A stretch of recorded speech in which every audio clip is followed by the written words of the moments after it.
Então, muito bem-vinda, Cássia. Muito prazer ter você aqui, fazendo essa participação especial.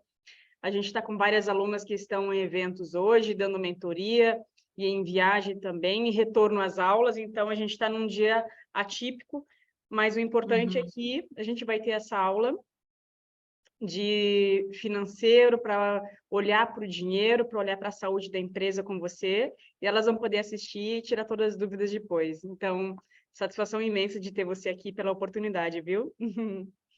Ai, Rafa, obrigada. Eu agradeço super o convite, né? Para mim é sempre uma alegria poder falar sobre isso, sobre essa temática. Eu tenho certeza que estamos aqui num grupo bem seleto, assim, de pessoas que já estão preocupadas com essa questão do autoconhecimento, do autodesenvolvimento, de buscar o algo a mais. Então, eu tenho certeza que o público que está aqui também é um público bastante rico, né? Que está disposto, que está aberto a buscar novos conhecimentos. Eu espero contribuir com vocês, gente. Sim, o meu objetivo aqui é trazer. Claro que nós não temos muito tempo, né? A gente poderia ficar uma noite inteira aqui conversando, mas se ao menos dá aquele incômodozinho, dá aquela cutucada, e a gente puder pensar em estratégias para fazer uma gestão financeira mais eficiente, eu acredito que a gente vai ter alcançado aqui o objetivo e depois a gente tem outras tantas oportunidades para seguirmos conversando. Bem verdade, bem isso mesmo. Acabou de entrar a Paula. A Paula é brasileira que mora em Londres, né, Paula? Olá, Paula. Sim, tudo bem? Prazer. Então, Tá me escutando, não? Oi? Estamos, tudo certo. Estamos ouvindo.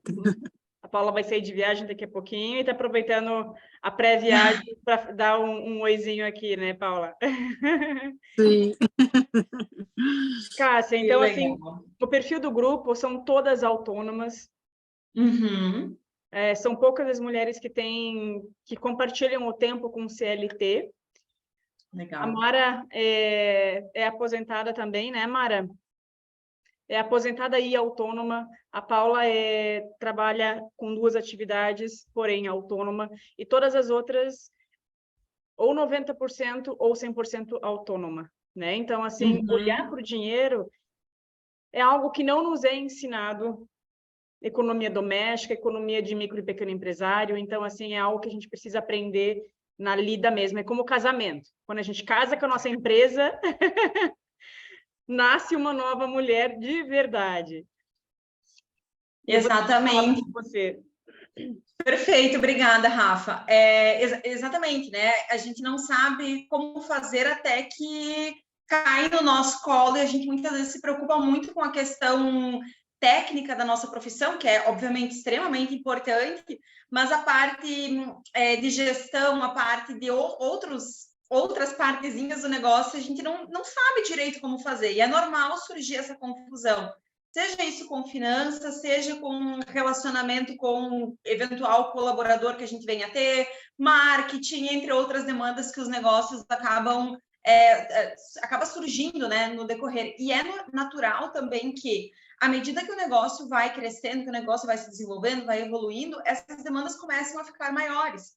Então, se a gente não olhar quando o nosso negócio estiver pequeno, se a gente não olhar com cautela, com cuidado para o dinheiro que a gente tem, ou de onde é que vem esse dinheiro, para onde é que ele está indo, é muito possível que isso acabe, em algum momento, impedindo a prosperidade financeira, impedindo o crescimento do negócio, porque eu não consigo fazer uma boa gestão. Então, se eu não faço uma boa gestão, eu não consigo aproveitar bem as oportunidades também que podem surgir. Ou então que eu cresça, né, o meu negócio cresça e o problema se torne cada vez maior. Então, assim, ainda se tem um tabu, ainda se tem uma certa dificuldade de falar sobre dinheiro, de falar sobre finanças, de discutir esse assunto entre mulheres. Isso ainda é mais complexo. Talvez os homens eles tenham um aspecto talvez cultural, né, de que o homem é que faz a gestão do dinheiro, o homem é que vai fazer as escolhas financeiras. Só que tem um problema por trás disso também, porque o homem também não foi ensinado. Ele tem a liberdade, ele teve autonomia no decorrer, né, da evolução da humanidade, mas ele talvez também não, porque ele passou pelo mesmo processo de ensino-aprendizagem que nós, no ensino formal, por exemplo, e ele também talvez não teve essa oportunidade. Então, o que eu vejo hoje, eu tenho alguns clientes homens que se sentem muito em dívida com a família, com uma obrigação, com uma necessidade deles serem os únicos provedores do lar. Então, eles têm dificuldade de falar para as suas famílias que eles não têm condição de prover tudo aquilo que a família espera deles. E aí, o que acontece? O bolo começa a ficar cada vez maior, né? Porque, bom, se eu não consigo agora, então talvez eu passe no cartão de crédito, eu pego um empréstimo e assim por diante. Então, falar sobre dinheiro ainda é algo bastante... assim, para algumas pessoas já é super tranquilo, mas para outras ainda se tem um tabu, se tem um certo receio de falar, discutir e falar sobre negócios, né? Quanto nós ganhamos, quanto nós cobramos a nossa hora, como é que nós pensamos estrategicamente no negócio para que ele possa, sim, trazer dinheiro também é algo que nós ainda temos bastante para avançar. Mas tudo bem, eu vou compartilhar com vocês uma apresentação que eu preparei aqui para a gente entender um pouquinho, para que eu possa me apresentar um pouquinho melhor para vocês saberem de onde é que eu venho, como é que eu caí aqui nessa noite com vocês, e também para a gente discutir alguns pontos que eu considero importantes. Rafa, se tu puder só habilitar para que eu possa compartilhar a tela. Sim.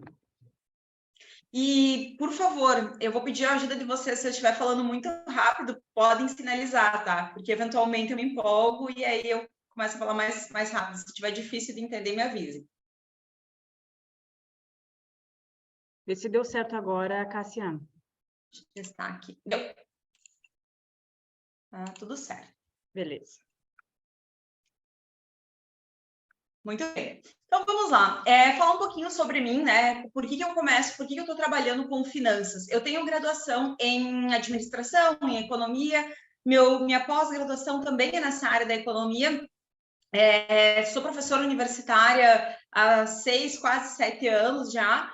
E o que despertou em mim esse interesse? Embora a minha formação seja na área de gestão e negócios, né, então está diretamente associado, mas lá em 2012, quando eu ainda estava lá na graduação, eu participei de um projeto de pesquisa que nós entrevistávamos as pessoas nas ruas de Chapecó.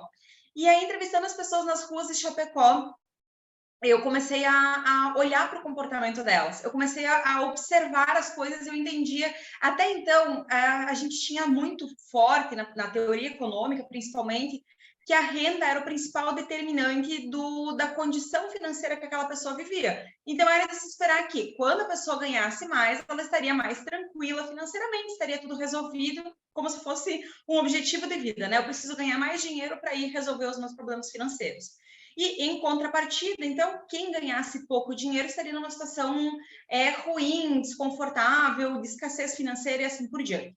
Só que, entrevistando as pessoas nas ruas, nós entrevistávamos, em média, 245 pessoas todos os meses. Então, era todo mês, 2 semanas na rua, entrevistando, pedindo para as pessoas ajudarem, colaborarem com as respostas. Mas aí, entrevistando essas pessoas, eu comecei a observar que a renda não seguia um padrão, não tinha algo assim que eu pudesse dizer assim, olha, beleza, as pessoas que ganham bem têm esse comportamento, as pessoas que não ganham tão bem têm esse.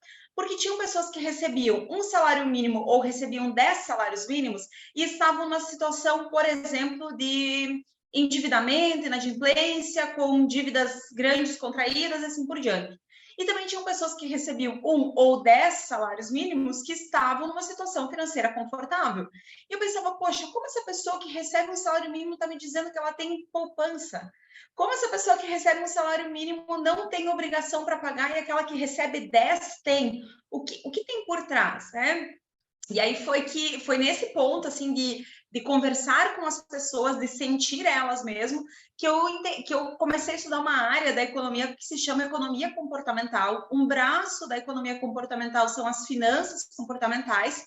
E aí é nesse aspecto, nesse arcabouço teórico, que nós conseguimos encontrar algumas explicações que, né, para nos auxiliar com relação ao entendimento do comportamento humano, que vai nos dizer que, bom, talvez a renda é sim importante, mas existem outras coisas, né, que estão relacionadas com as nossas emoções, com as nossas crenças, com o nosso, com o estilo de vida, com a influência do meio, que a gente chama de contexto, que vão influenciar mais ou menos a nossa tomada de decisão. Então, a partir disso que eu estudo essa área há mais de 10 anos, e eu acredito profundamente que a solução pode ser simples, né? Especialmente porque quanto mais simplificado for o nosso processo de escolha, maior a probabilidade que a gente tem aderir a algo novo, né? E eu vou mostrar isso para vocês um pouquinho aqui, como isso pode ser aplicado nesse mundo das finanças para que a gente tenha uma escolha mais satisfatória. Quando eu mostro essa imagem aqui, eu normalmente pergunto para as pessoas duas coisas, né? Vocês podem pensar e responder mentalmente, né? Eu pergunto, a primeira questão que eu quero saber é quantos animais de cada espécie Moisés colocou na arca. É a primeira pergunta que vocês podem pensar e tentar responder mentalmente. A segunda pergunta é quanto que dá 19 vezes 26? São duas perguntas bem básicas, né, para a gente responder. E normalmente o que acontece? Normalmente, eu não sei se foi a resposta que veio à mente de vocês, mas a primeira resposta é 2 para a primeira pergunta. Todo mundo diz assim: há 2 animais de cada espécie. E as pessoas, e a gente tem isso muito forte do nosso processo de tomada de decisão, que é justamente trazer uma resposta pronta e automática para aquilo que a gente está vendo.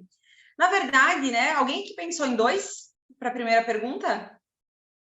Sim, pensou, a Mara já manifestou que sim. O que acontece, Mara? Eu perguntei para vocês quantos animais de cada espécie Moisés colocou na arca. Eu acho que não foi a arca de Moisés, né? Foi a arca de Noé. Mas está tão impregnado na nossa cabeça, na nossa, né? Tá aqui, tá uma imagem pronta, automática para nós. Tem uma arca, tem animais de várias espécies, a gente remete logo àquela passagem bíblica, a gente sabe exatamente do que se trata. O nosso cérebro, ele traz esse tipo de resposta pronta e automática para nós com muita frequência. E o nosso deslize financeiro muitas vezes está associado a isso. É porque a gente repete as coisas com muita frequência, a gente repete comportamentos, a gente imita comportamentos, e isso faz com que a gente aceite também esse tipo de resposta pronta e automática também para a questão financeira. A segunda pergunta é um pouco mais complexa e muitas vezes a gente se vê nesse labirinto. Meu Deus, 19 vezes 26, aí eu começo a calcular, tá? 10 vezes 26 dá 260. Eu tento achar algumas formas de simplificar esse processo de escolha. Só que o nosso cérebro, ele consegue chegar numa resposta para nós. Ele certamente enviou uma mensagem para vocês dizendo assim, olha, chuta algo perto de 400, algo perto de 500, algum número, por mais confuso que seja, esse número pode ter aparecido na memória de vocês também, tá? E isso mostra para nós, eu vou até passar aqui o próximo slide, o quanto as coisas, da forma como elas são apresentadas para nós, elas acabam influenciando o nosso processo de escolha e, consequentemente, os resultados que a gente tem. Se eu pergunto para vocês qual dos dois círculos é maior, o círculo A ou o círculo B? Normalmente, a gente tem, visualmente falando, a gente tem uma ideia de que o círculo A é maior. Os dois círculos, eles são do mesmo tamanho. Eles têm o mesmo tamanho. Inclusive, eu fiz questão de medir isso aqui já várias vezes, porque eu bato o olho nisso e me dá a impressão também de que o círculo A é maior do que o B. Só que qual que é o aspecto que está aqui, que vale para nós analisarmos a questão financeira? A forma como a gente vê as coisas, ela é uma forma, muitas vezes, embaçada e restrita daquilo que nós temos alcance, daquilo que nós temos condições. Então, a forma como essas figuras estão postas, ou as formas como nós precisamos lidar com escolhas financeiras, também precisam ser relativizadas. Também precisam ser relativizadas para que a gente possa ter maior clareza na hora de decidir. E, bom, como é que isso se aplica, então, ao nosso processo de tomada de decisão, que, por consequência, vai trazer um resultado financeiro A, B, C ou D? Quando a gente pensa nas decisões, nas escolhas, enquanto seres humanos, é muito natural que esse cérebro, que a gente pinta um elefante e vem um cérebro na nossa cabeça, imaginando que nós somos seres racionais para a tomada de decisão. Nós somos, sim, seres racionais, no entanto, a nossa racionalidade ela acaba sendo limitada, né? Limitada pelo quê? Limitada pelas heurísticas e pelos vieses que influenciam a nossa tomada de decisão diariamente. Tem um estudo que mostra, né? Eu não sei se vocês já ouviram falar em Daniel Kahneman, se não ouviram, eu sugiro que vocês leiam. Ele é um psicólogo e ele trabalha muito esse aspecto comportamental. Tem um livro que se chama Rápido e Devagar, 2 formas de pensar. E esse livro deu a ele, não é o livro em si, né? As pesquisas dele deram a ele o Prêmio Nobel de Economia. Mesmo ele sendo psicólogo, ele acabou levando o Nobel na área econômica, e ele construiu essa ideia de processo de tomada de decisão pautado em 2 sistemas, que ele chama de Sistema 1 e Sistema 2. O Sistema 1 é um sistema rápido, intuitivo e emocional. Então, é aquilo que traz uma resposta pronta e automática para nós. O Sistema 2, ele está representado aqui por essa tartaruguinha, porque, de fato, ele é mais lento, ele é mais moroso, ele é mais racional. Os 2 sistemas, eles tomam decisões na nossa cabeça de forma conjunta, né? Não é ou um ou o outro. Só que como o sistema emocional ele é muito mais rápido, essa resposta ela surge com muita facilidade, com muita rapidez, sem que a gente possa ter tempo, muitas vezes, para raciocinar. Talvez vocês possam se lembrar agora de algum momento na vida de vocês que vocês compraram algum produto por impulso. Que chegando em casa, vocês chegaram em casa com a sacola, observaram que vocês tinham comprado e vão dizer assim, meu Deus, por que eu fui comprar isso? Eu não precisava. Ou eu tinha acabado de comprar algo parecido, não tinha necessidade de fazer isso nesse momento. Esse momento em que a gente se arrepende da compra é justamente o momento que o Sistema 2 conseguiu trazer uma resposta para nós. Então, como é que a gente pode incorporar esse tipo de informação no nosso dia a dia? Dando mais tempo para a tomada de decisão. Não estou dizendo que a gente precisa levar um mês, uma semana para decidir se a gente deve comprar ou não deve comprar alguma coisa. Mas, eventualmente, se eu tiver tempo e não precisar tomar uma decisão sob pressão, melhor. Porque aí eu consigo refletir um pouco mais e entender se aquilo cabe no meu orçamento ou não cabe, tá? Isso do ponto de vista nosso, enquanto consumidores, e aí vocês já podem começar a pensar em como aplicar isso nos negócios de vocês também. Porque a gente não quer usar esse tipo de informação aqui para enganar o cliente, os clientes de vocês, para dizer assim, olha, vou usar esses artifícios que eu vou aprender na aula hoje com a Cássia, e agora eu vou tentar fazer o meu cliente decidir de forma rápida e automática, sem ele poder pensar. Não é isso. Mas nós precisamos pensar que tudo aquilo que exige muito esforço cognitivo do nosso cérebro, isso vai acabar demandando um certo nível de energia, e o nosso cérebro, ele é preguiçoso por natureza, né? O nosso cérebro ainda está muito voltado na questão da autopreservação, da segurança e assim por diante. Então, se eu puder simplificar um caminho que de tal forma que ele conduza, que ele leve eu ou o meu cliente a uma escolha assertiva, uma escolha certa, eu vou estar melhorando a vida tanto para mim quanto para ele. Então, talvez nesse sentido a gente pode pensar aqui em alguma estratégia. Vocês me digam um pouco sobre o negócio de vocês. Vocês vendem serviço, vocês atendem as pessoas ou vocês também vendem produtos? Vocês têm essas 2 diferenciações ou é só serviços? Tem na turma quem vende produto, como a Paula, que ela vende arte, né? E a grande maioria vende serviço. Tá, perfeito. Legal, Paula. Então, essas são coisas que talvez a gente possa pensar assim, olha, de que forma que eu posso... Quem presta serviços acaba não tendo, muitas vezes, muitos insumos para comprar, né? Então, lá para o seu negócio, para fazer a gestão das despesas, é algo muito mais relacionado com as horas de atividade, com as horas de trabalho que a gente tem, do que propriamente com compra e repasse de preço nos produtos ou nos insumos. Mas ainda assim são coisas que nós podemos aplicar e pensar, porque eventualmente vocês têm sim produtos que devem ser ou que podem ser demandados para a prestação do serviço em si. Quando a gente fala bom, agora eu disse para vocês que o nosso cérebro funciona dessa forma, né? Mudar a forma como o cérebro trabalha, como o cérebro atua, é bastante complexo. Só que modificar o contexto que a gente toma essas decisões não é tão difícil assim. E o que eu quero dizer com contexto? É aquilo que a gente ouve, é aquilo que a gente vê, é aquilo que a gente sente, é aquilo que a gente percebe no ambiente que a gente está inserido. Então, vejam só. Imaginem que o sonho ou o objetivo de vocês, enquanto empreendedoras, é talvez começar a ter uma reserva financeira para que vocês possam estar mais tranquilas, estar mais seguras na hora de fazer a gestão do seu negócio, né? Porque a gente sabe que o CLT, embora ele tenha um valor limitado, é aquele valor com garantia mensal. E eu tenho certeza que quem corre o risco de decide empreender, quem decide fazer algo diferente, também tem esse risco associado a uma remuneração, a um ganho maior. Só que a gente não tem estabilidade nenhuma, a gente não sabe ao certo quanto que vai ser a nossa remuneração mês após mês. Vai depender, obviamente, do nosso esforço, do nosso trabalho, das nossas entregas e assim por diante. Então, imagine que vocês tenham por objetivo ter uma reserva financeira e que isso proporcionaria, né, uma certa segurança, uma certa estabilidade. Se vocês pegarem os gurus financeiros, né, vocês vão achar um monte de informações na internet, inclusive para ajudar vocês no processo, mas talvez vocês encontrem lá como regra que vocês deveriam guardar 10% da renda. 10% da renda, pelo menos. E aí vocês vão me dizer assim, Cássia, mas eu nunca guardei nada, eu não tenho isso, eu não tenho como guardar hoje 10% da minha renda. O que eu poderia fazer?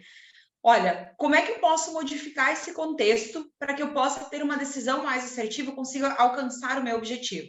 Primeiro ponto, considere a possibilidade de guardar menos no primeiro momento. Para a gente construir o hábito é formado pelo número de repetições. Então, quanto mais nós repetirmos o movimento, maior a probabilidade de nós aderirmos a esse novo hábito e inserirmos ele na nossa vida. Se ainda assim ficar difícil você pensar num valor X no final do mês ou no início do próximo mês, procure, talvez, tirar um percentual de cada cliente, de cada recebimento que você tiver. Porque, bom, se eu tiver que tirar 5% de 3 mil, de 5 mil, de 10 mil, de 20 mil em um determinado momento do mês, talvez isso seja uma soma monetária que me impacte. Só que se eu tiver que tirar, se eu puder tirar, né, 5 ou 10% de 250, de 300, de 150, isso tende a aparecer, né? Isso é de fato dado o volume, mas eu vou sentir menos porque eu vou tirando pequenas fatias de cada recebimento que eu tenho. Se você me disser assim, olha, mas isso vai me dar muito trabalho, não funciona? Ok, mas é uma tentativa de fazer com que esse processo de reserva financeira se torne mais fácil. Porque talvez tirar R$15 é mais fácil do que tirar 150, do que tirar 1.500 em um determinado momento. Então, tirar aos poucos também pode contribuir com essa mudança de contexto para que você possa sentir aos poucos a sua reserva crescendo e essa reserva te proporcionar segurança e tranquilidade para você e para o teu negócio também. Bom, isso aqui é só um exemplo, gente. E quando é que essa confusão, vou falar aqui confusão no sentido de tensão e preocupação começa a surgir com maior ênfase, né? A gente viveu um período tenso na economia, vou trazer aqui um pouquinho de dados de economia para vocês. A gente viveu um período tenso na economia brasileira com a Covid-19, todos nós vivemos, todos nós em algum grau tivemos que nos readaptar a uma nova realidade.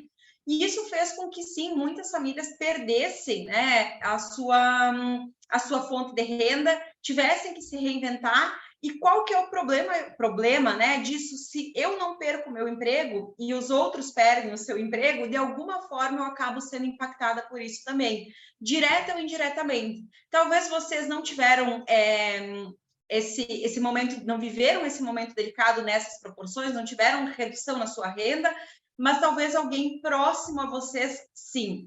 E como a economia funciona em ciclos, né? Como a economia funciona de se retroalimentar, o que acontece? Talvez em algum momento eu perdi o meu emprego, eu reduzi meu nível de renda e eu deixei de consumir os produtos que eu consumia antes no supermercado, e o supermercado, o dono do supermercado reduziu o consumo dele lá na loja de vestuário, e a dona da loja de vestuário deixou de contratar um serviço de constelação porque o nível de renda dessa família diminuiu.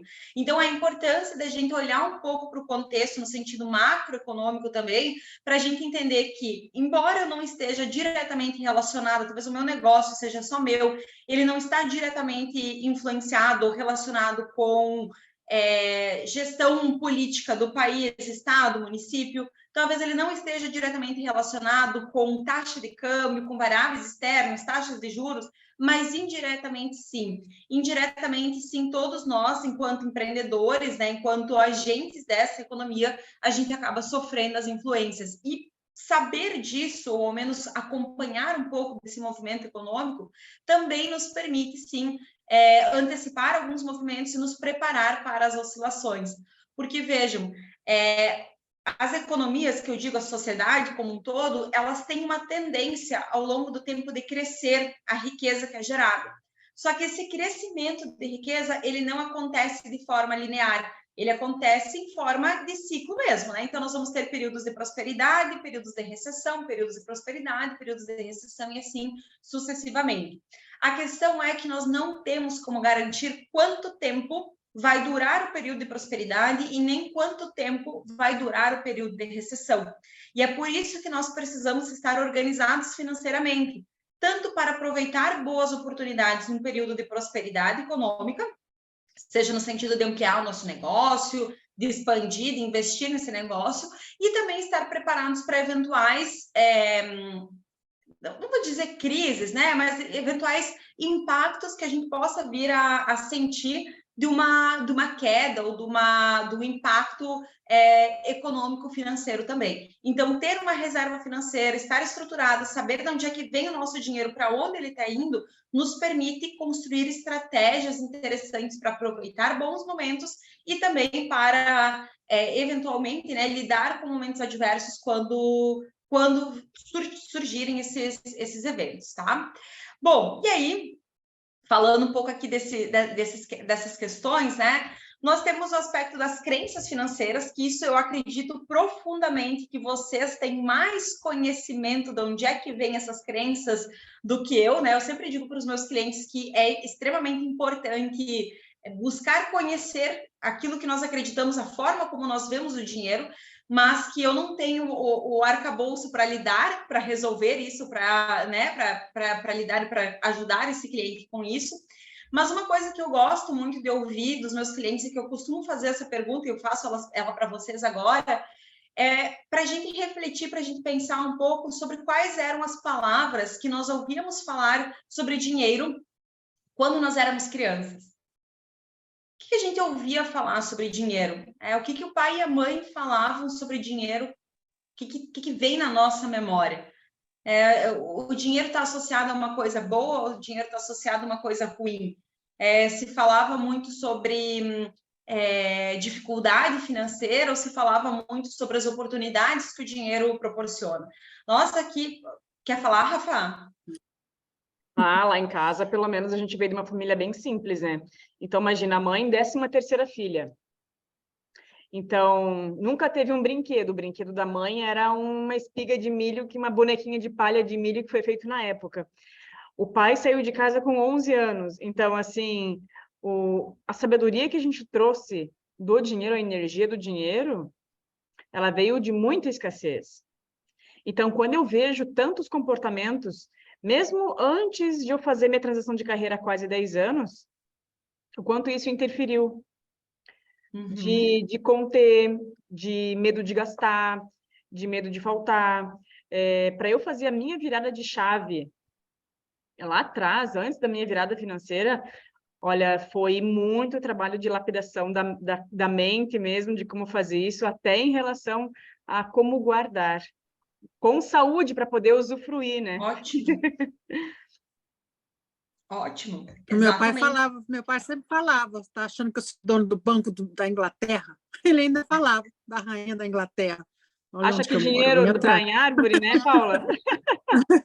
Acho que dinheiro dá em árvore. Eu vou trazer depois algumas dessas falas aqui, mas é justamente isso, né, gente? Assim, as coisas que nós ouvíamos falar, a gente acaba reproduzindo e está impregnado lá no nosso subconsciente isso, tá fortíssimo lá. Eu tive que trabalhar uma crença financeira, que eu tinha uma crença muito forte de que o trabalho é sofrido, de que o trabalho é duro, que o trabalho precisa ser assim, porque eu também vim de uma família, Rafa, muito assim, a minha família também tem todas as nossas, obviamente, têm suas histórias, né? Mas meu pai também é o 11º de 15 irmãos, 16 irmãos, uma família que teve muita dificuldade financeira, toda aquela questão de vir do Rio Grande do Sul, tentar a vida em Santa Catarina e ter muitos filhos e ter mal para comer, e eles quando se reúne a família do meu pai, né, eles gostam muito de enaltecer essa história de sofrimento, né? Eles gostam muito de reviver isso e de fazer com que os sucessores saibam o quão sofrido foi aquilo, porque faz parte deles, né? E a minha mãe perdeu a mãe dela quando ela tinha 4 anos e ela foi adotada depois. Todos os irmãos foram adotados. Na verdade, gente, compartilhando com vocês, todos os irmãos da minha mãe foram vendidos. O avô dela pegou as crianças e vendeu essas crianças depois. Nossa, tiveram a sorte, sorte. Cássia. É pesadíssima e profunda a história, mas eles tiveram a sorte, a graça de serem comprados, eu digo comprados, mas adotados, enfim, por famílias muito boas que conseguiram manter esses irmãos próximos e conseguiram, né, dar uma oportunidade de vida de fato para eles. Mas são 2 histórias profundas de escassez. Então, vejam, eu tive que também voltar lá atrás, olhar para essas crenças, olhar como vocês, né, têm esse conhecimento, olhar para esse sistema familiar, reconhecer o que vinha de lá, para conseguir também olhar para o dinheiro com uma forma mais leve. Porque à medida que a gente vai desenvolvendo habilidade nas nossas áreas, o trabalho fica mais fácil. É inevitável isso. A gente desenvolve habilidade, experiência para fazer aquilo. E eu cheguei num ponto, alguns anos... Oi? Desculpa interromper, só falando um pouquinho mais sobre crenças ainda. Tudo isso que você trouxe daria uma página inteira de crenças, né? Daquilo que poderia limitar a respeito de dinheiro, claro. O valor da vida, o teu próprio valor, né? Quanto custa. Eu lembro que minha mãe, ela veio de muitas tentativas frustradas de ser autônoma. Então, isso veio uma crença também muito forte que eu percebi quando eu fui fazer minha transição de carreira para sair. E eu vejo isso muito quando eu lido com clientes autônomos, quando saem da transição da CLT para ser autônomo. Quantas informações guardadas também no inconsciente tem a respeito disso, sabe? Que só vai ter sucesso se tiver uma CLT, só vai ter segurança se tiver a CLT. Então, eu vejo como a gente está lidando aqui com muitas autônomas, quantas informações tem a respeito também das próprias capacidades por ir sozinha, né? E, enfim, só para complementar de quantas coisas você trouxe, né? Perfeito, e é isso mesmo, assim, o quanto a gente, muitas vezes, né, nessa vida de autônoma, a gente precisa se desafiar, né, ter coragem de fato, para fazer aquilo que a gente sente que somos capazes, que temos condições, enfim, e muitas vezes é fazer diferente daquilo que nós ouvíamos, porque às vezes é só literalmente uma crença com base naquilo que nós ouvimos ao longo da vida, né? Eu também estou nesse processo de transição, sou CLT ainda, mas tenho na universidade, né? Mas isso não tem sido mais minha atividade principal. E a minha família mesmo, meu pai, minha mãe e minha irmã são funcionários públicos. Então, eu também tive que, assim, romper um padrão, fazer diferente, porque eu não queria seguir a mesma perspectiva. Mas isso está atrelado à forma como a gente ganha dinheiro, a forma como a nossa família ganhava dinheiro e a forma como a gente decide ganhar dinheiro a partir de agora. E o ganhar dinheiro, gente, não é só fazer dinheiro, porque tem muita gente que faz muito dinheiro, mas que gasta muito dinheiro também. Então, o fazer dinheiro, ele é fazer e eventualmente reter, ou fazer e aplicar naquilo que você consegue trazer um maior nível de utilidade, um maior nível de satisfação para você, para as pessoas que são importantes para você. Então, esse é um cuidado que também é importante. E eu gosto muito dessa frase, que o contexto é rei, porque, de fato, nós somos seres, primeiro, humanos, racionais, mas com uma racionalidade limitada. Depois nós somos seres influenciáveis, né? Nós estávamos aqui falando de crença. Crença é literalmente repetir padrão que vinha lá dos antepassados. A gente segue fazendo muitas vezes sem questionar, sem tentar entender o porquê que a gente faz isso. E a gente começa a imitar comportamentos dos nossos colegas de trabalho, dos nossos amigos, dos nossos familiares, e talvez a gente use o nosso dinheiro para fazer alguma coisa que não necessariamente nos faz bem, mas que nos permite estar pertencentes a um grupo, por exemplo. Então, eu vou citar aqui um exemplo. Nossos amigos gostam, por exemplo, aqui, né?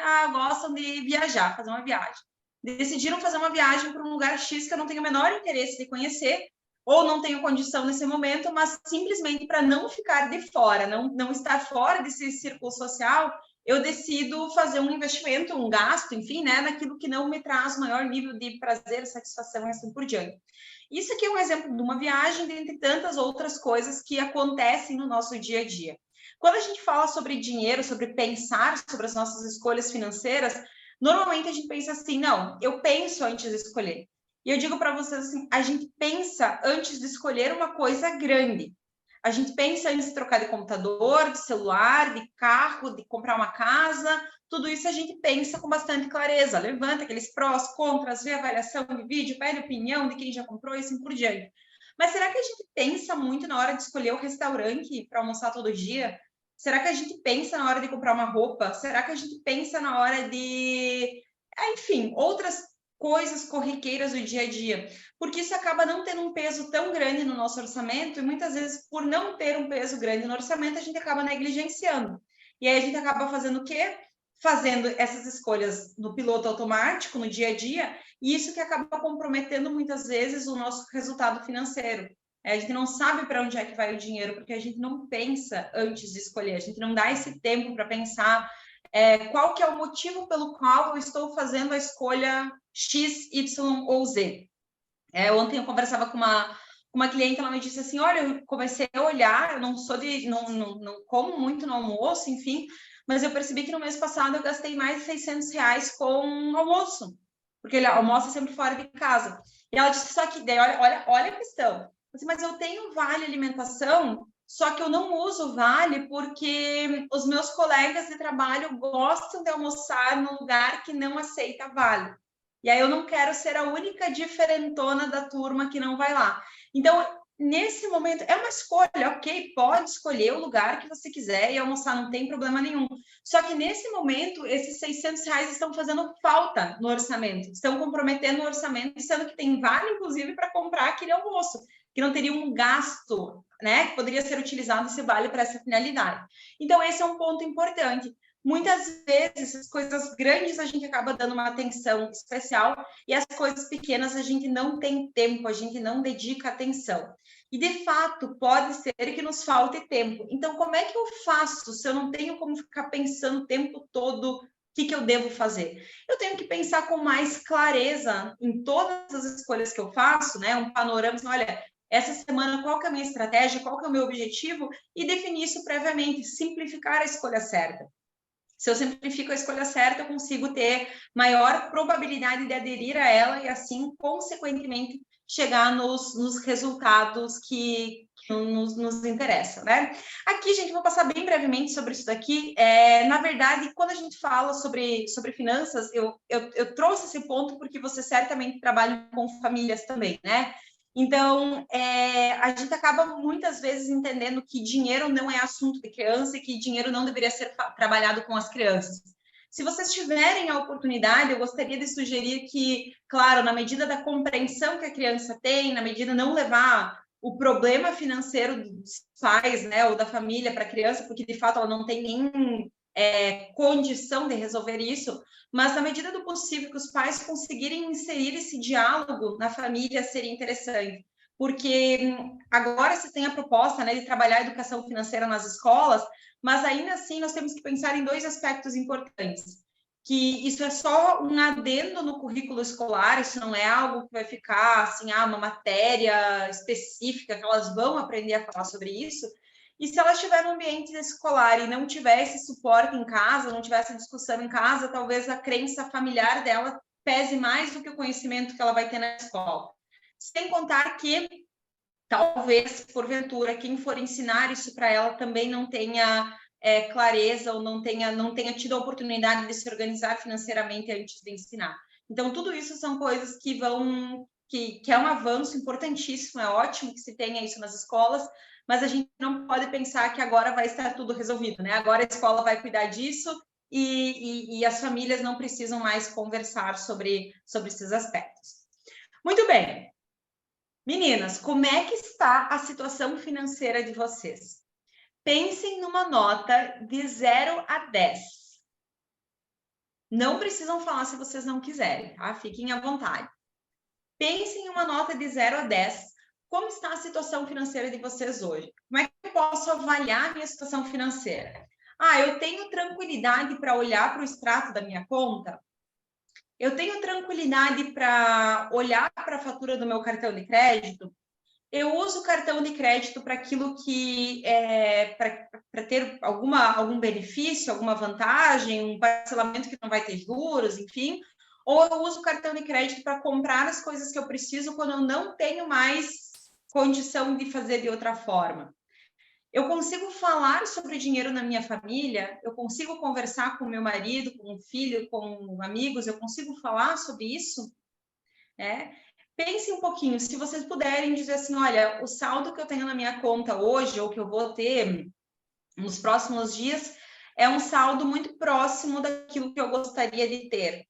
Ou não, ainda está muito distante, eu ainda fico penando às vezes para conseguir fazer com que os meus clientes me paguem certinho e eu consiga gerir esse fluxo. Diga, Mara, por favor, fique à vontade.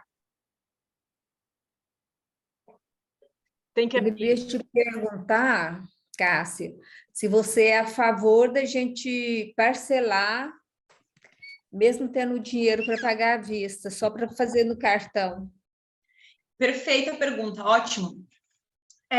Vou dizer o seguinte, se você conseguir fazer o pagamento à vista do bem que seja, né, e você conseguir ter um desconto com isso, eu considero mais importante você ter esse desconto para você pagar menos. Então, você vai te custar menos. Só que tem algumas situações que eu acredito que é importante a gente olhar com mais calma. Se a gente for olhar só pelo aspecto racional, todo mundo vai ensinar o quê? Junta primeiro o dinheiro, depois que tu tiver o dinheiro, tu vai lá, fica pedindo desconto, consegue um desconto, paga à vista e assim por diante, né?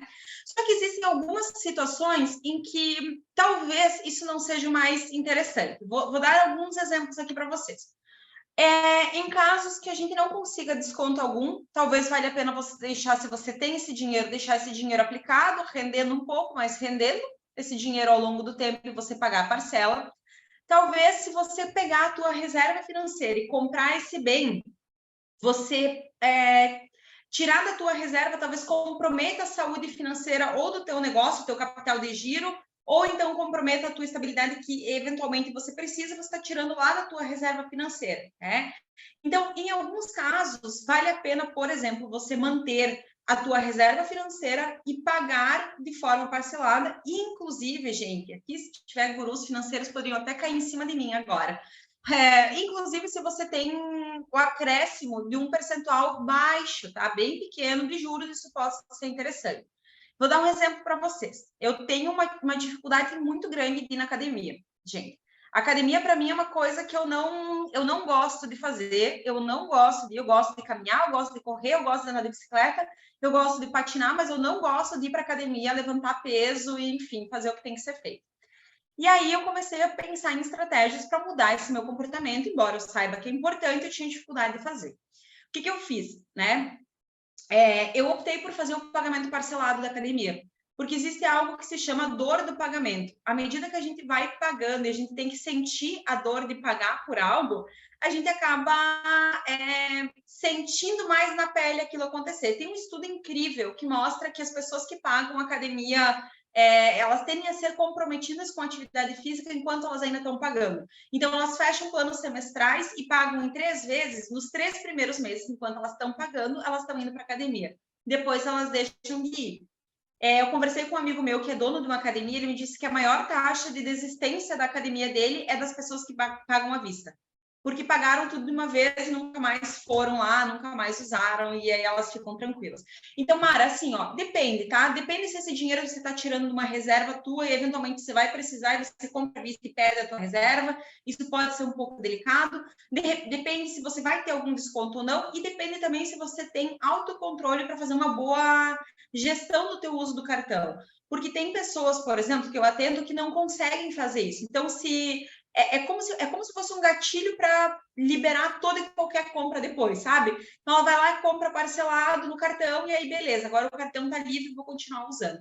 Então, é um pouco assim, de fato, depende de cada caso, mas se você conseguir um bom desconto e tiver condição de usar o teu dinheiro para isso, eu acho que é uma boa ideia. Não tendo desconto nenhum e comprometendo talvez a tua reserva, que pode vir a te faltar para outras coisas no futuro, eu sugiro que você faça parcelado e use, talvez, inclusive, aplique esse dinheiro e use a remuneração que você tiver depois.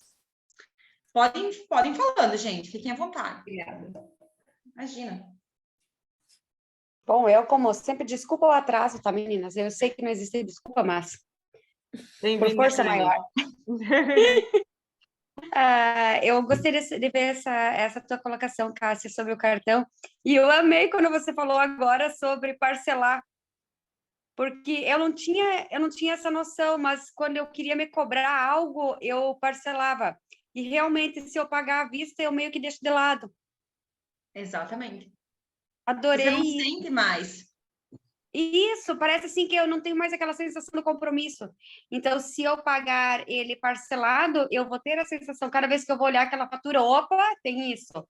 Opa, tem isso. Daí parece que chama. Bem verdade. Porque é muito difícil fazer algo parcelado. Então, eu ia comentar sobre isso. Eu não gosto de parcelas, assim, é meu perfil. Tá? Eu não gosto daquelas contas que se estendem por muito tempo. Então, por um longo período de tempo, eu só comprava as coisas se eu tivesse dinheiro para comprar à vista. Mas eu percebi que isso não era a melhor estratégia para mim em vários sentidos, né? Porque às vezes, de fato, eu pegava o recurso da minha reserva financeira e aí eu pagava tudo à vista, sem ter um desconto de nada, sem ter algum tipo de benefício, eu acabava ficando sem aquele recurso que me trazia, às vezes, segurança e tranquilidade para fazer o que eu precisava fazer depois. A questão da academia tem outra coisa interessante, que de repente vocês podem aplicar para outras áreas da vida de vocês.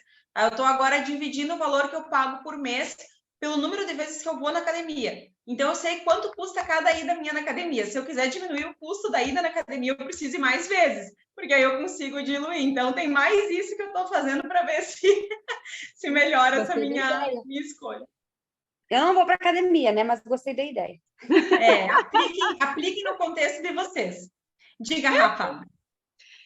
Cássia, qual que é eu preciso ter de reserva financeira? Quantos % que eu preciso ter de reserva financeira para eu ter uma noção se a minha empresa está saudável ou não? Tá, ótima pergunta, Rafa.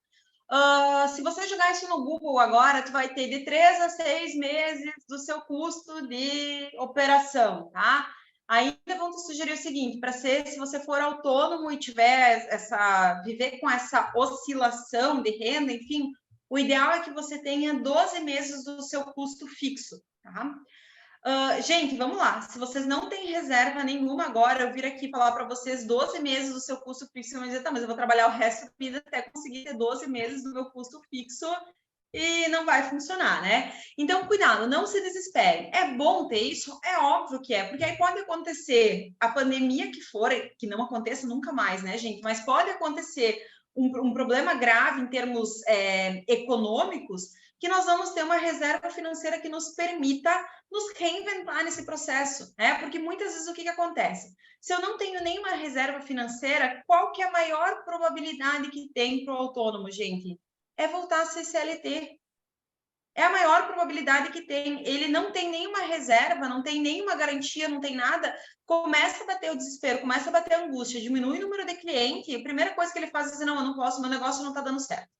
Meu negócio não está dando certo, eu preciso de uma renda fixa, eu vou voltar para o CLT, nem que é meio período, nem que é não sei o quê, e atendo meu cliente de noite, e depois eu vejo o que eu faço, e assim por diante.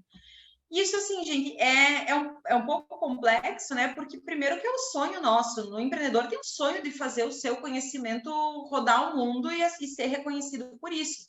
E quando a gente volta para um CLT, não é que não pode voltar para um CLT, mas a gente sabe que a nossa energia não está 100% focada no nosso negócio. A gente vai ter dificuldade.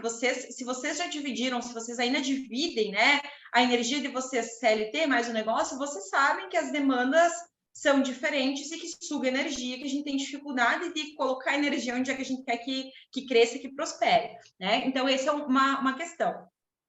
O que mais vai depender, gente? É assim, olha, se vocês conseguirem, tá? Se vocês conseguirem ter lá a reserva de 3 a 6 meses do custo de vida, ok. É bom, é ótimo. Só que lembrem de considerar o prolabore de vocês, tá? Porque Próxima muitas pergunta vezes... que eu ia fazer era isso. Tá, perfeito. Porque muitas vezes o que acontece? Principalmente para quem presta serviço, né? Porque para quem presta serviço tem menos custo em termos de material, equipamentos e assim por diante. Então, eventualmente, vocês precisam investir. Por exemplo, eu vou ministrar um curso, né? Então, eu vou investir no bloquinho, eu vou investir na caneta, eu vou investir na impressão, mas isso é muito menos do que um estoque, do que quem vende algum produto físico.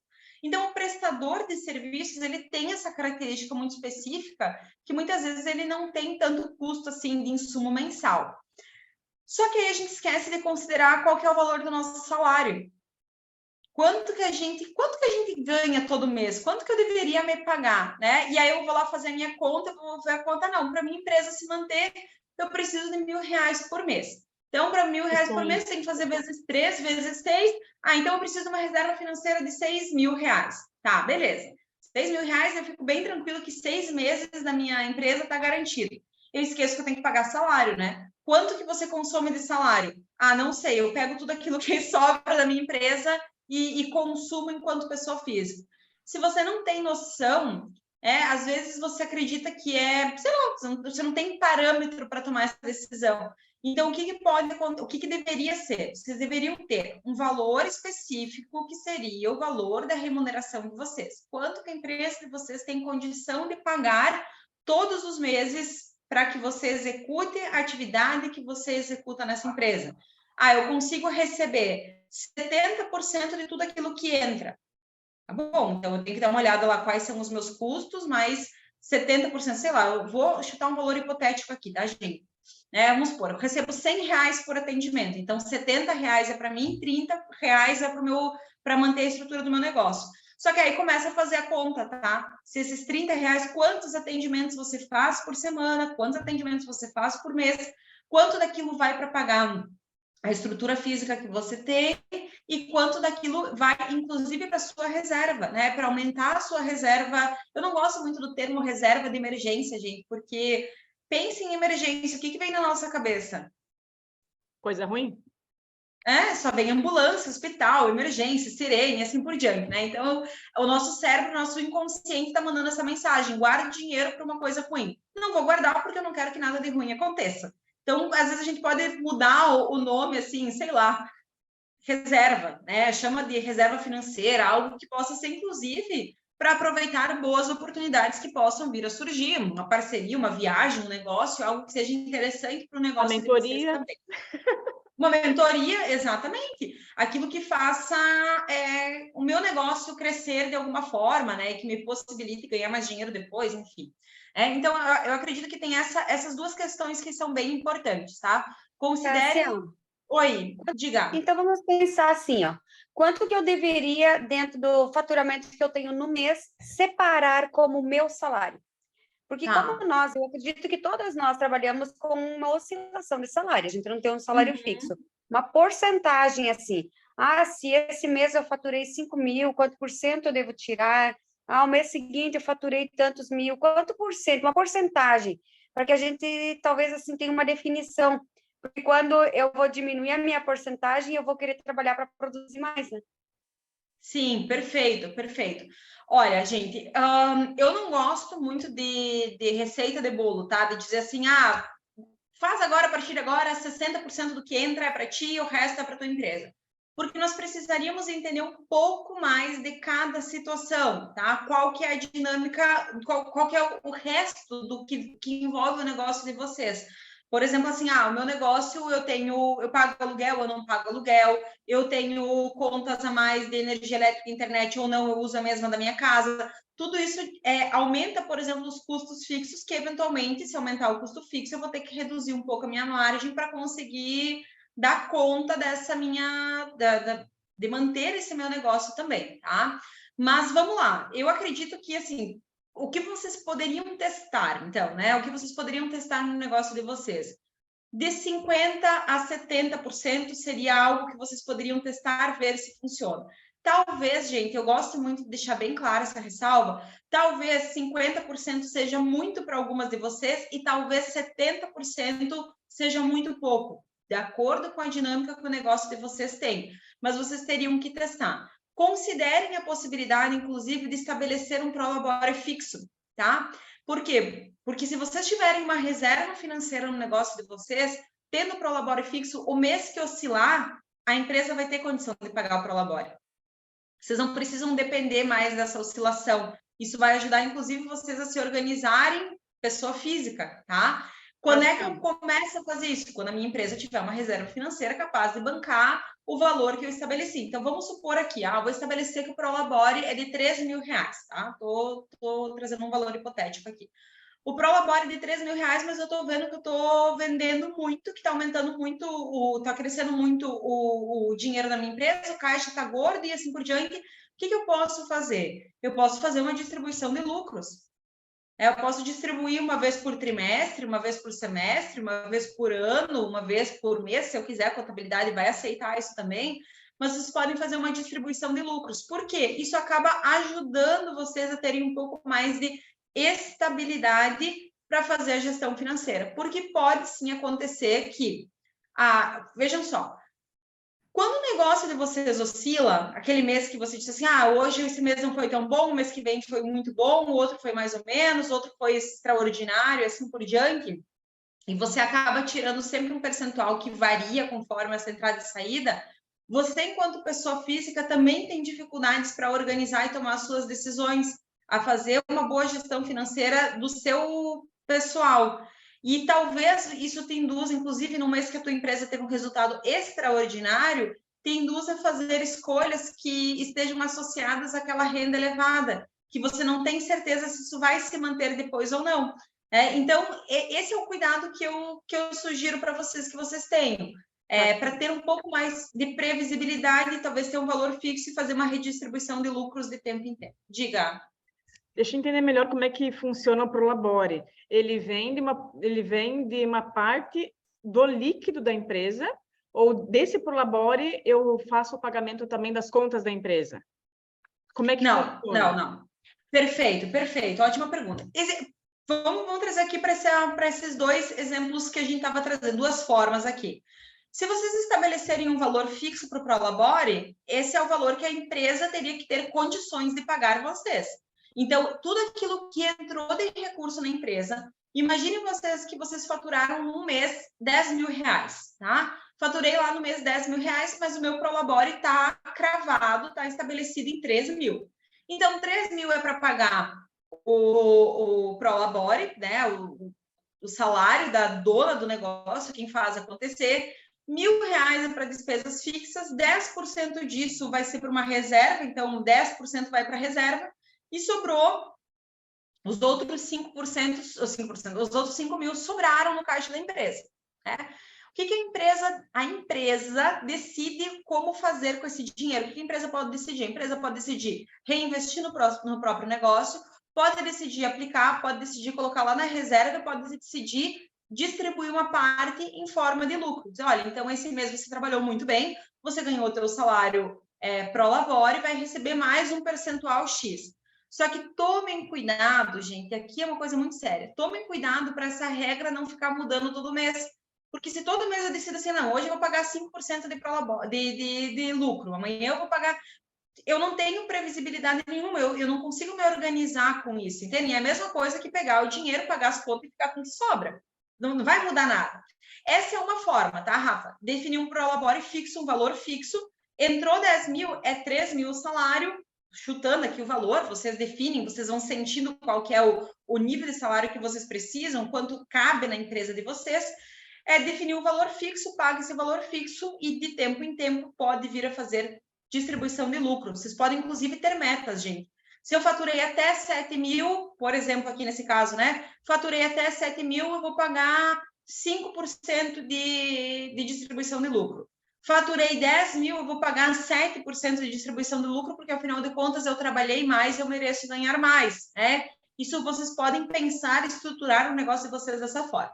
Outra forma que teria, Rafa e Guria, seria daqui a pouco fazer, sim, naquele formato de percentual. Então, de tudo que entra, 50% para pagar, 50% fica para o tantos X% fica para quem executa o negócio, que são vocês, e o resto fica para manutenção do negócio. Qual que é o perigo, qual que é o risco que se tem de fazer uma gestão nessa forma de percentual? Se faturar 10 mil, tá lindo e maravilhoso, né? Perto dos dois exemplos, porque antes eu ganhava 3 mil, que era o salário fixo, por exemplo, e agora com 50% de 10 mil, eu vou ganhar 5 mil. Agora, imaginem que tenha sido um mês totalmente atípico, um mês diferente, e vocês venham seguindo fazendo esse percentual, talvez mais, de uma forma mais aleatória, e nesse mês vocês faturem 2 mil.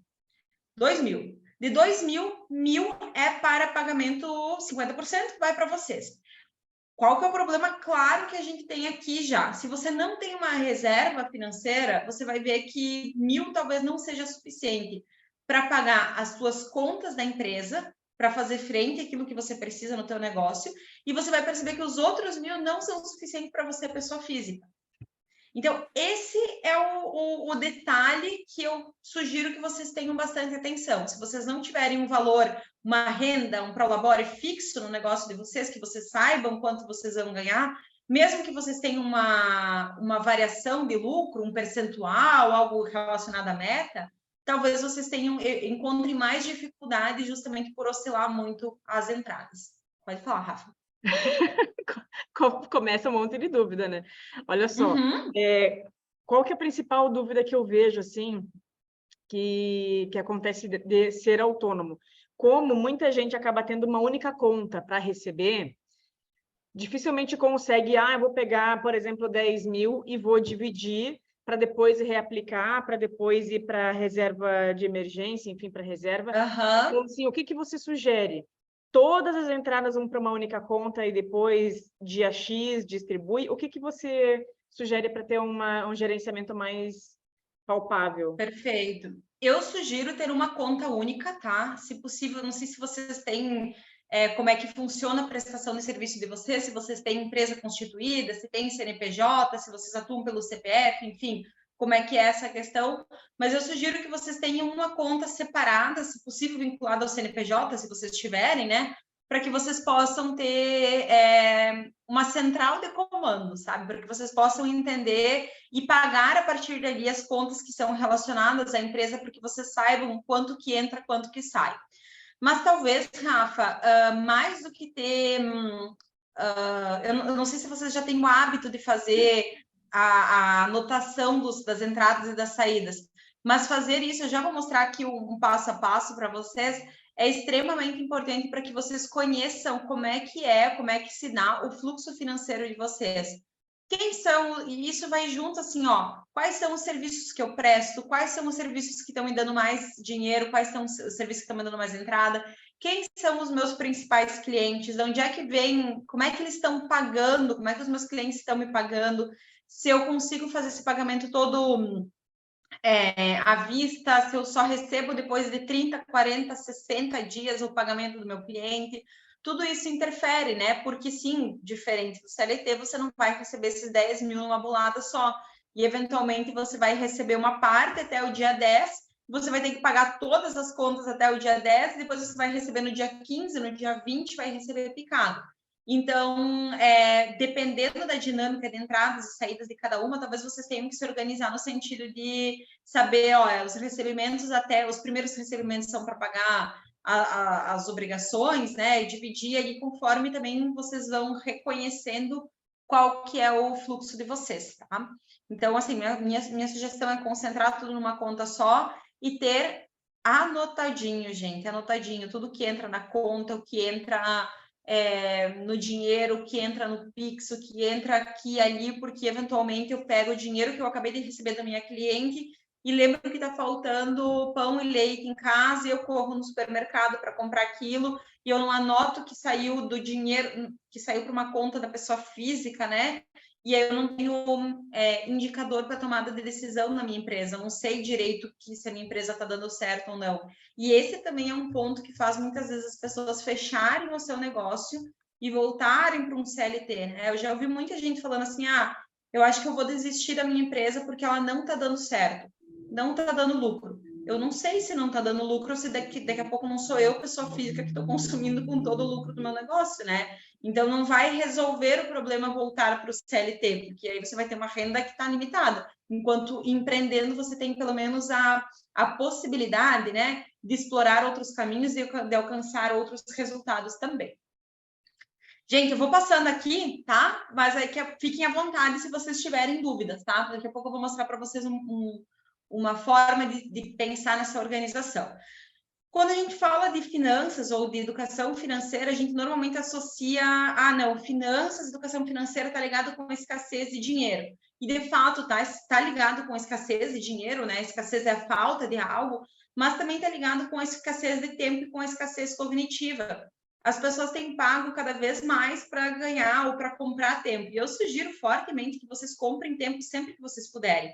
Quando vocês estão aqui numa mentoria, né? Quando vocês contratam a Rafa, quando vocês estão aqui assistindo uma aula bônus, vocês estão, de certa forma, comprando um tempo. Esse conhecimento que eu estou passando para vocês, ele não é um conhecimento seletivo que só eu tenho a chave mágica do cofre que consigo ter acesso. Não. Esse conhecimento ele está disperso na sociedade e vocês podem alcançar ele de várias formas.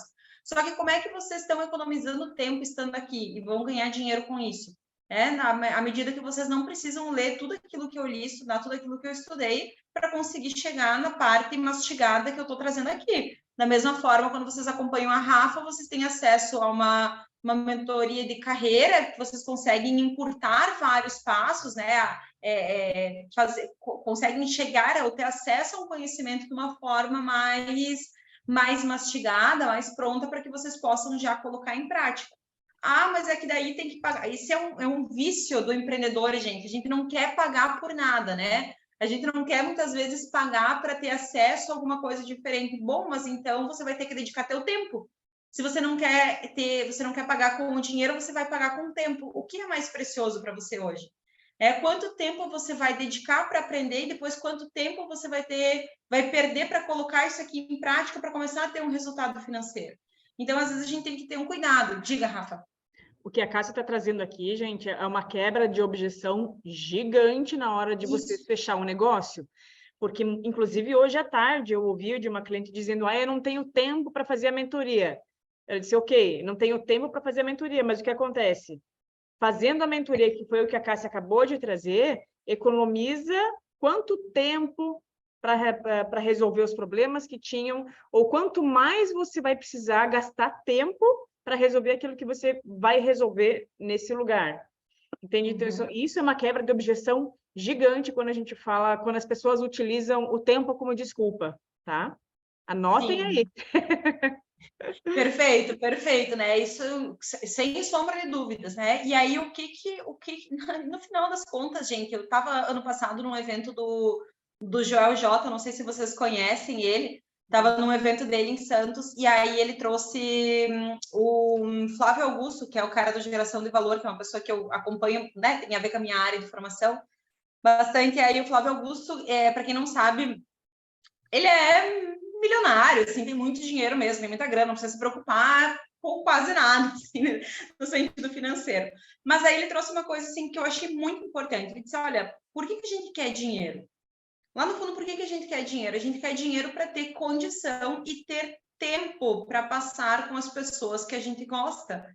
A gente compra tempo o tempo todo. A gente trabalha para quê? Para ter dinheiro para fazer frente às nossas obrigações. E às vezes a gente está gastando dinheiro com coisas que não faz o menor sentido.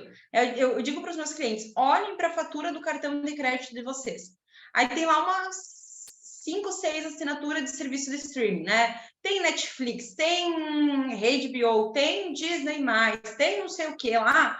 E aí tudo aquilo são coisas que você tem que dedicar tempo para ganhar dinheiro, para pagar por algo que você não tem tempo de assistir. Então, não faz o menor sentido. Não faz o menor sentido você ficar pagando por esse tipo de coisa. E é isso que acontece constantemente. Isso também tem relação com a nossa escassez cognitiva. A gente pode, nós somos seres racionais, mas nem sempre essa racionalidade está disponível para nós. A gente não consegue acessar isso o tempo todo. Então, esse é um cuidado que a gente tem que ter na hora de pensar nas nossas escolhas. Não é só sobre dinheiro, sobre tempo e sobre conhecimento. É sobre a forma que a gente consegue acessar essas coisas. Como você usa estrategicamente o teu dinheiro, como você usa estrategicamente o teu tempo, como você usa estrategicamente o conhecimento que você tem. Eu digo assim, olha, eu compro tempo quando eu vou no restaurante almoçar.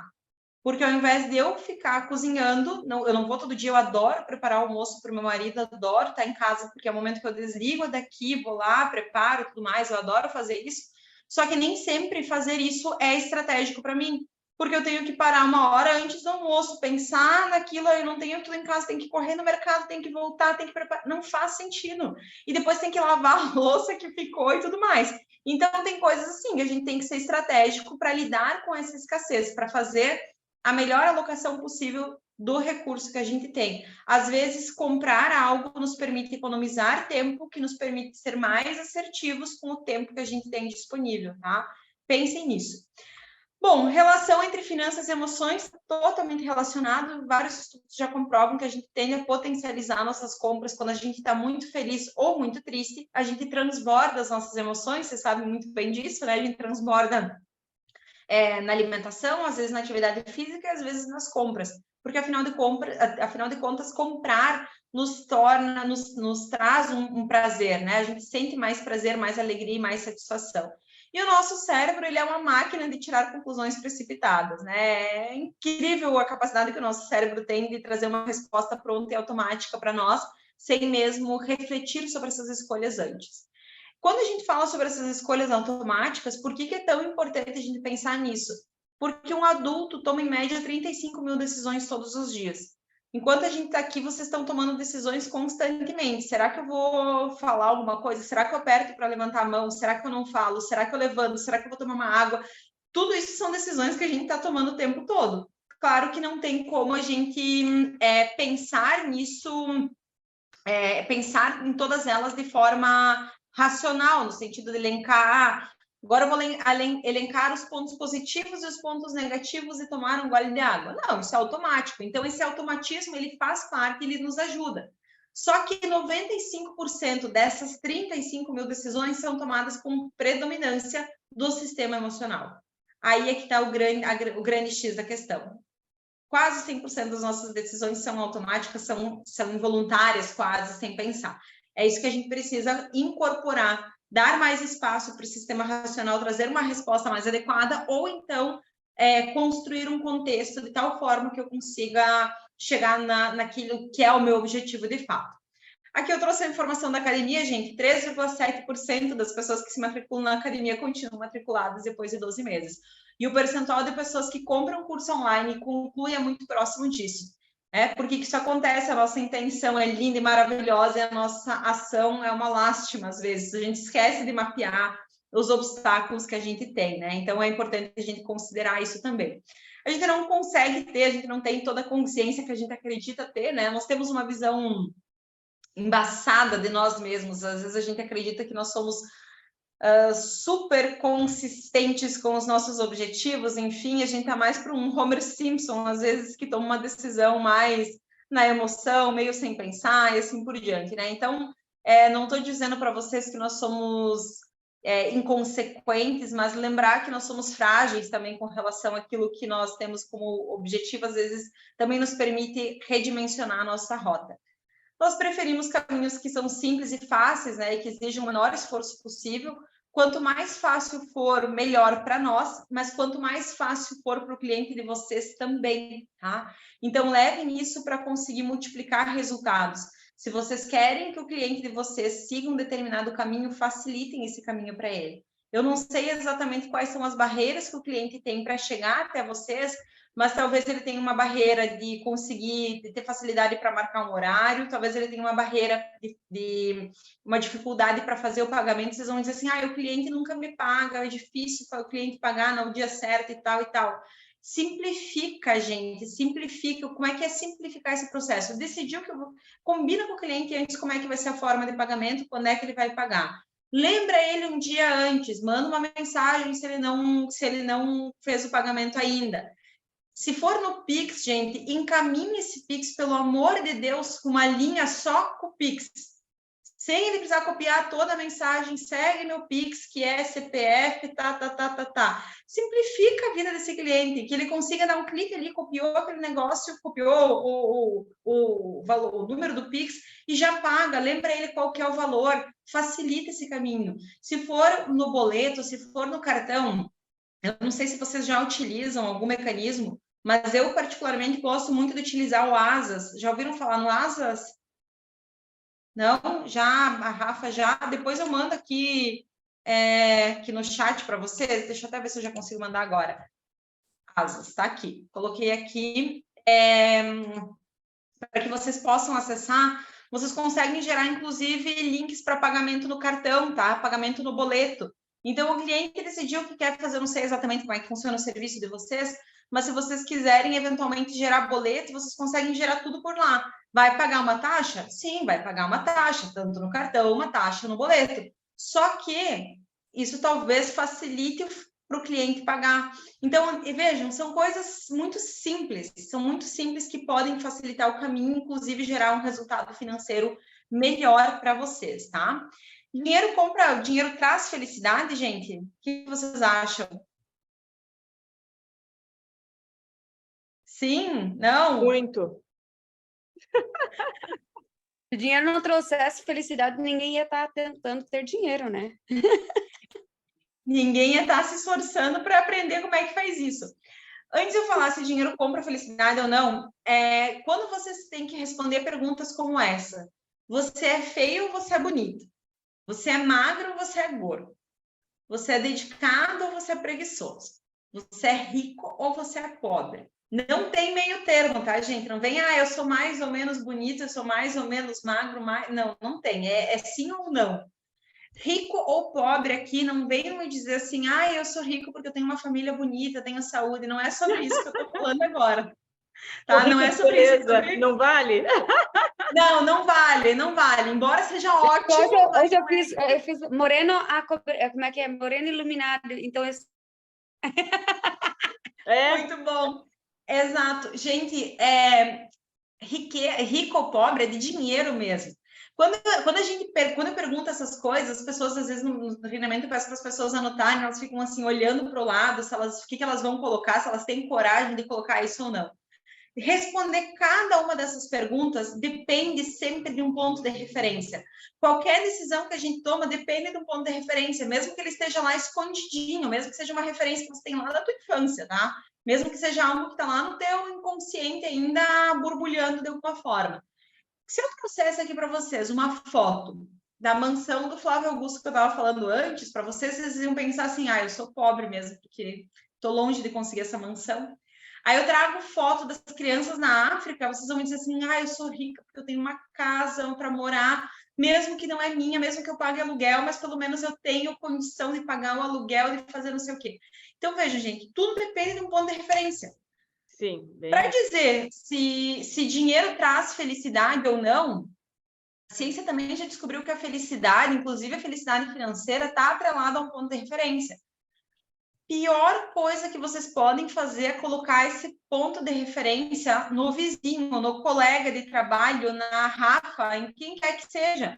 Porque, como é que eu vou comparar a minha trajetória com a trajetória de uma outra pessoa que tem tudo diferente de mim? Embora tenha escolhido a mesma profissão, mas tem o resto todo diferente. Aí eu vou começar a me frustrar, vou dizer que eu não sou feliz ou que eu não tenho dinheiro suficiente. Aí eu começo a contar aquelas histórias, né, que dinheiro não compra felicidade, porque que adianta ter dinheiro se eu... Não é isso, gente. Parem com isso. A gente fica dizendo assim, que adianta ter dinheiro se eu não posso ter? Claro, não vai adiantar se eu não tenho saúde, mas quem disse que você não pode ter saúde, ter uma família linda, maravilhosa, ser uma pessoa linda e maravilhosa e ainda assim ter dinheiro? A gente tem crenças com relação a isso, a gente acha, ou foi ensinado de certa forma, que dinheiro é ruim, que dinheiro não é bom. Então, vamos tentar, aos poucos, desmistificar isso. E ter dinheiro aumenta o nosso nível de sensações positivas, tá? Aumenta o nosso nível de tranquilidade, de segurança, e o contrário também, não ter dinheiro aumenta nosso nível de insegurança, de ansiedade, de problemas com relação a isso, né? De transtornos emocionais. Então, e quanto dinheiro eu preciso ter? Essa é sempre uma pergunta que me fazem. Quanto dinheiro eu preciso ter? Tem alguns estudos que mostram que, claro, do ponto de vista financeiro lá, aquilo que nós falávamos antes dos gurus das finanças, de 3 a 6 vezes do seu custo de vida para a pessoa física, de 6 a 12 meses do custo de vida da empresa para empresas e assim por diante. Mas, do ponto de vista do que gera segurança e tranquilidade, cada um de nós tem um ponto de partida. Gente, eu vou dizer para vocês, ano passado eu atendi uma pessoa do Mato Grosso do Sul, e aí ela era cerimonialista. Ela não tinha o hábito de fazer nenhuma reserva financeira, ela nunca tinha dinheiro, e mal tinha dinheiro assim para pagar os boletos que surgiam, misturava dinheiro, pessoa física, pessoa jurídica, o que é muito natural, o que é muito normal. Chegou um ponto que ela me falou extremamente feliz e orgulhosa, que ela tinha R$184 na conta investimento dela. Você vai dizer assim, meu Deus, que não sei o quê. Gente, eu achei o máximo aquilo, porque para ela, aquele foi o primeiro esforço que ela conseguiu e que ela tornou aquilo inegociável. Ela não tirou mais o dinheiro. Não adianta você ter 3, 4, 5, 10 mil se você coloca e tira, aquilo não te gera segurança nenhuma. Então, melhor você manter assim, um dinheiro aplicado, guardado para o futuro, sem eu mexer, que seja menor. Claro que isso não é suficiente, claro que ela precisa avançar nessa questão ainda, mas pelo menos ela conseguiu fazer esse movimento. E nesse ponto, R$184 para ela, na condição que ela tinha, gerou mais segurança e mais tranquilidade do que talvez R$10 mil geraria para outra pessoa, porque depende dos hábitos e dos comportamentos que a gente tem. Tá? Então, lembrem-se disso. Se para vocês R$500 já está trazendo segurança e tranquilidade, excelente, parabéns para vocês. Aumentem esse valor ao longo do tempo, tá? Bom, a forma como a gente conduz as nossas finanças impacta diretamente no nosso estilo de vida, e por isso que é tão importante a gente sair do automático, né? Sair do piloto automático, porque a gente está o tempo todo imitando o comportamento. Isso gera resultados que não são tão positivos para nós no curto, médio e longo prazo. Sobre as nossas crenças, né? O que a gente ouve falar muitas vezes sobre crenças? Uma crença clara. Se eu não fizer dívida, eu não vou ter nada. Eu só posso investir se eu ganhar muito dinheiro. Eu não posso investir ainda porque eu ainda não ganhei muito dinheiro. Quando eu ganhar mais, eu vou começar a guardar. Não sei se vocês já ouviram isso. Agora eu não posso, mas quando eu ganhar mais, aí sim eu vou começar a guardar um dinheiro. E o que é isso? São crenças, gente. São crenças que a gente tem, que a gente acredita que não vale a pena guardar R$5. Eu vou dizer para vocês, vale a pena guardar R$5. Vai tornar vocês milionários? Os 5 por si só, não. Os 5 por si só talvez não traga a segurança que vocês precisam, mas é um pontapé inicial para vocês começarem a criar um hábito. Então, se com 5 vocês conseguem, daqui a pouco com 10 vocês conseguem, daqui a pouco 100, 200, 300 e assim por diante vocês conseguem melhorar ao longo do tempo. R$5 aplicados, que seja, por 10 anos vai render algum tipo de remuneração. Se você não colocar nada, você não vai ter nada. Então, melhor que você comece com a condição que você tem. E aqui, gente, para nós nos encaminharmos aqui para o fim também, um passo a passo de como vocês poderiam, talvez, pensar em fazer a organização financeira de vocês, tá? O primeiro ponto, o primeiro passo é sempre pensar em um diagnóstico. Como é que eu faço um diagnóstico? Eu vou levantar todas as informações que eu preciso em termos de receita e despesa. Então, de um lado, eu vou listar salário, prolabore, aluguel, remuneração de capital, tudo aquilo que tem de entrada de dinheiro. A minha sugestão para vocês, tenham data, o dia que entra o dinheiro, quem foi o cliente que pagou, qual foi o serviço que vocês venderam e como é que esse valor, qual foi o valor e como é que isso foi pago, tá? Para que vocês possam ter um controle também dos clientes de vocês. Façam a mesma coisa com as saídas, aluguel, luz, internet, carro e assim por diante. Se possível, construa um instrumento separado para o que é pessoa física e o que é pessoa jurídica, para não confundir as informações. Se ainda estiver o dinheiro todo misturado, se vocês não têm prolabore, ok, num primeiro momento façam esse diagnóstico separado, tá? Levantem tudo aquilo que está entrando, tudo aquilo que está saindo, para que depois vocês possam estabelecer essa agenda de vocês. Como é que vocês vão fazer isso? Pode ser no caderninho, na agenda? Pode. Pode ser na planilha, impressa? Pode. Pode ser numa planilha de Excel? Pode. Tem aplicativos aqui também à disposição de vocês. O que é melhor? Na minha percepção, ter isso de uma forma mais digital ajuda, tá? Porque acelera os processos. Então, fica mais claro. Mas isso vai depender de como vocês também conseguirem se adaptar. Aqui a sugestão para vocês, tá? Aqui é uma simulação, isso aqui é mais para finanças pessoais.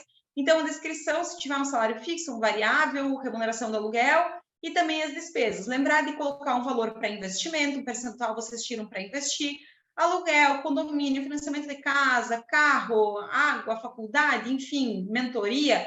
Coloquem aqui quais são as entradas e quais que são as saídas que vocês têm. De acordo, claro, com o estilo de vida que cada uma tem.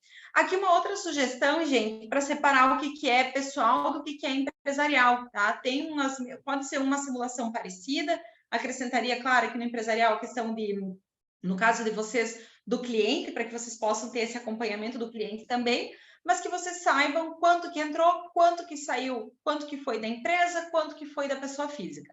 Ter isso separado, ainda que por enquanto só no papel, vai ajudar vocês a separar o dinheiro efetivamente depois. Então, cuidem, tá? Cuidem do dinheiro, porque eu gosto muito de uma frase que o dinheiro não aceita desaforo. Quando a gente é desaforado com o dinheiro, quando a gente não cuida do dinheiro, ele tende a não querer ficar muito com a gente. Então, tenham esse cuidado. Depois de fazer esse diagnóstico, isso leva em torno, gente, de um mês, tá? Mais ou menos um mês para vocês, para ter essa primeira visão, essa primeira fotografia do que aconteceu. Lembrem-se sempre, vocês trouxeram aqui muito bem, vocês têm um negócio que pode ser sazonal, meses que são muito bons, meses que não são tão bons. Então, talvez vocês vão fazer a fotografia de fevereiro, e fevereiro foi um mês excepcional, ou fevereiro foi um mês péssimo. Cuidado para não pegar um único mês como referência para todos os outros, tá? É ideal que vocês vão fazendo sempre uma média à medida que vocês estão aumentando o número de meses que vocês observam. Depois de fazer esse diagnóstico, tem que organizar e planejar, analisar o que precisa ser mudado, se eu tenho obrigações quais em atraso, quais que eu vou dar prioridade, quais são os objetivos de curto, médio e longo prazo, como é que eu posso melhorar as minhas escolhas, gastei demais com isso, gastei demais com aquilo, para que vocês possam se organizar também, tá? Posterior a isso, testem o instrumento que vocês estão utilizando. Talvez, gente, vocês comecem fazendo no Excel e não funcione muito bem para vocês. Então, vocês comecem com o aplicativo, não dá, vocês não se adaptaram.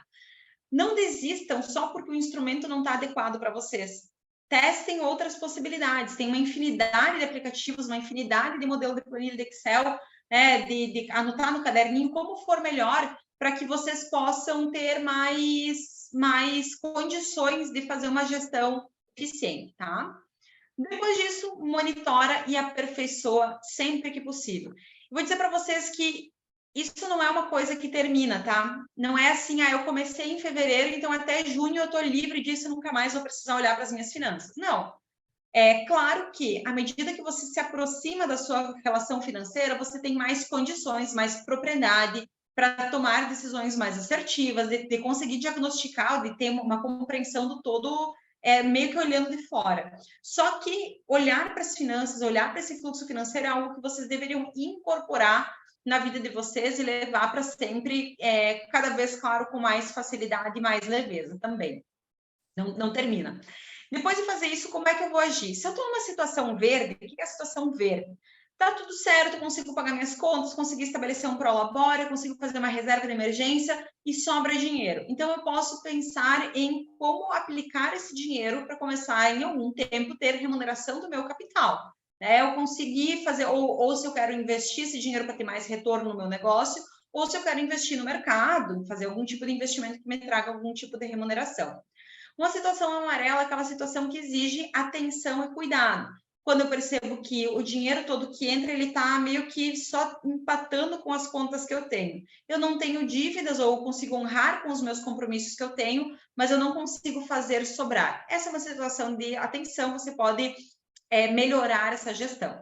Quando eu estou numa situação vermelha, que é a situação em que eu gasto mais do que eu ganho, gasto mais do que eu ganho, eu tenho dificuldade de honrar meus compromissos, eu tenho facilidade de precisar cheque especial, e assim por diante, é a hora de fechar a torneira. Não adianta só resolver a dívida, gente, tem que parar de gastar. Tem que parar de gastar, tem que olhar com calma para esse gasto e fazer mais dinheiro de alguma forma. Porque muitas vezes o que acontece? Quem está na situação vermelha começa a pensar em N estratégias de renegociar com o banco a dívida que tem.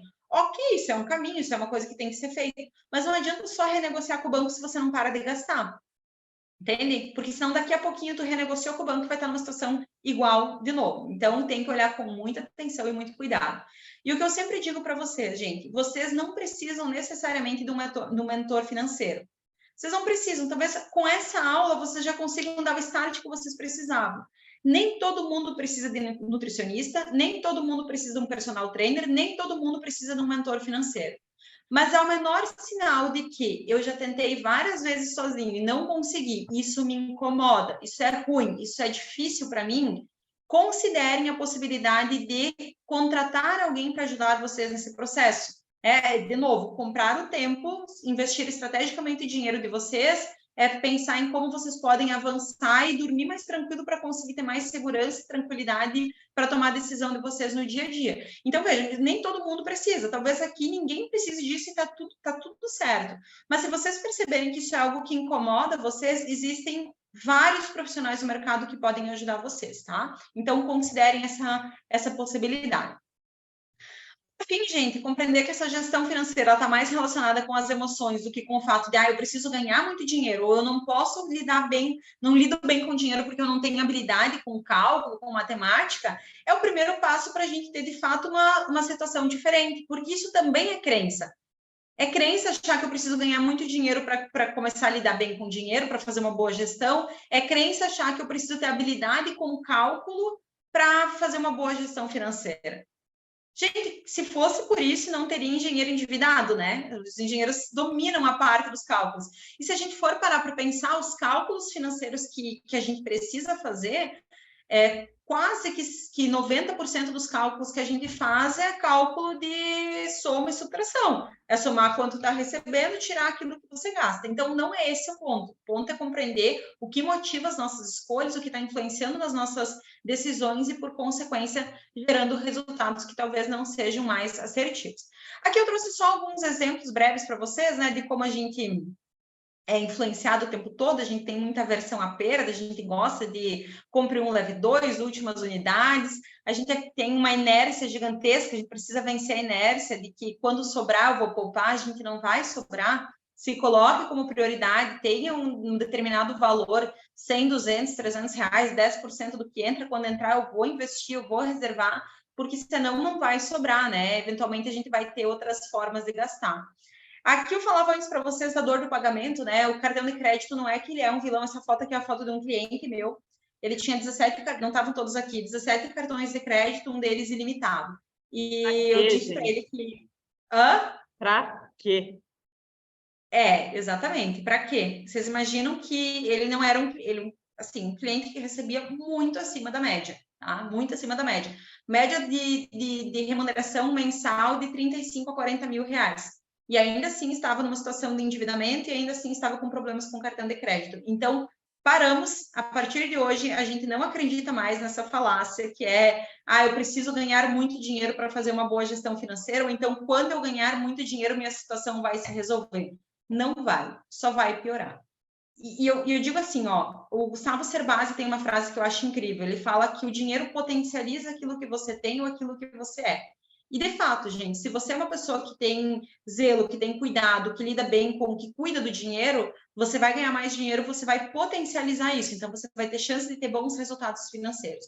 Se você é uma pessoa que não lida bem com dinheiro, tem dificuldade, tem algum tipo de bloqueio, enfim, para cuidar do dinheiro, se você ganhar muito dinheiro, você vai só aumentar o problema que você tem. Então, tomem cuidado com relação a isso, especialmente se vocês se identificaram em alguma situação como essa, né?